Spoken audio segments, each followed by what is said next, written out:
tawag tayong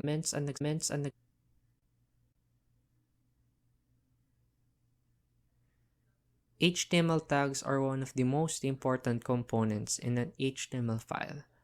Si tags or elements ang nagsasabi kay browser kung paano mo i-display ang mga text or media files na gusto mo. Actually, in HTML, may tinatawag tayong HTML elements and tags. An HTML element is defined by a start tag, an end tag, and the content, while the HTML tags are just the opening and closing entity of the element.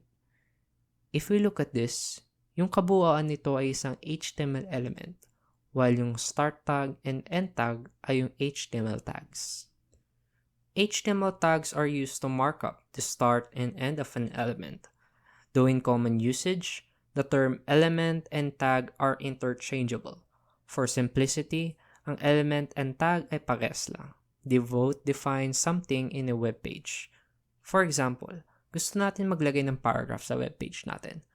We can do this by using a paragraph element, which is represented by letter P as tag name.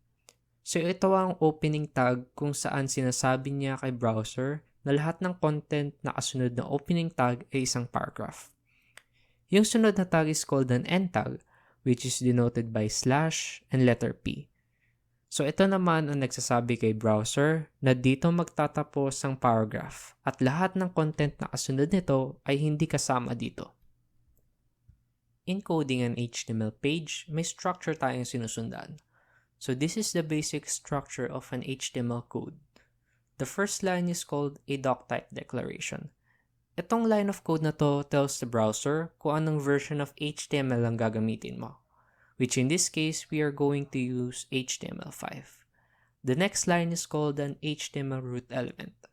So itong tag na to tells the browser na yung page na gagawin mo ay gagamit ng HTML. Now, inside the root element, meron tayong head tag and body tag. Now, the head tag is an element which contains the content of your web page that does not appear or do not get displayed directly sa web page natin.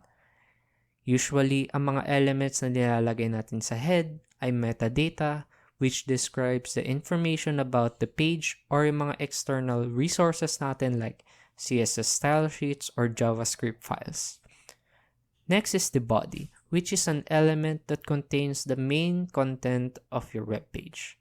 So yung mga information na gusto mong visible sa web page ay dito na-render.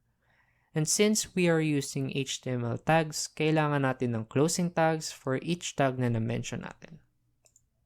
Pwede natin i-relate si HTML element sa isang box or container. If we look at the HTML root element, makikita natin na na-wrap siya in other tags. This is called nesting. Nesting is basically putting other elements inside another element, making sure that na-wrap siya properly. For example, meron tayong head tag, tapos sa loob ng head tag ay may title tag tayo. Now in nesting, may best practice tayo na kailangan sundin. Kailangan natin i-make sure na yung mga opening tags natin ay may corresponding closing tags. We can make sure of this using indentations. Pwede tayo gumamit ng indentations para ma-improve yung readability ng code natin. Since yung indentations naman ay hindi masasama pag render ni browser yung code natin. So this is basic syntax and structure of HTML elements.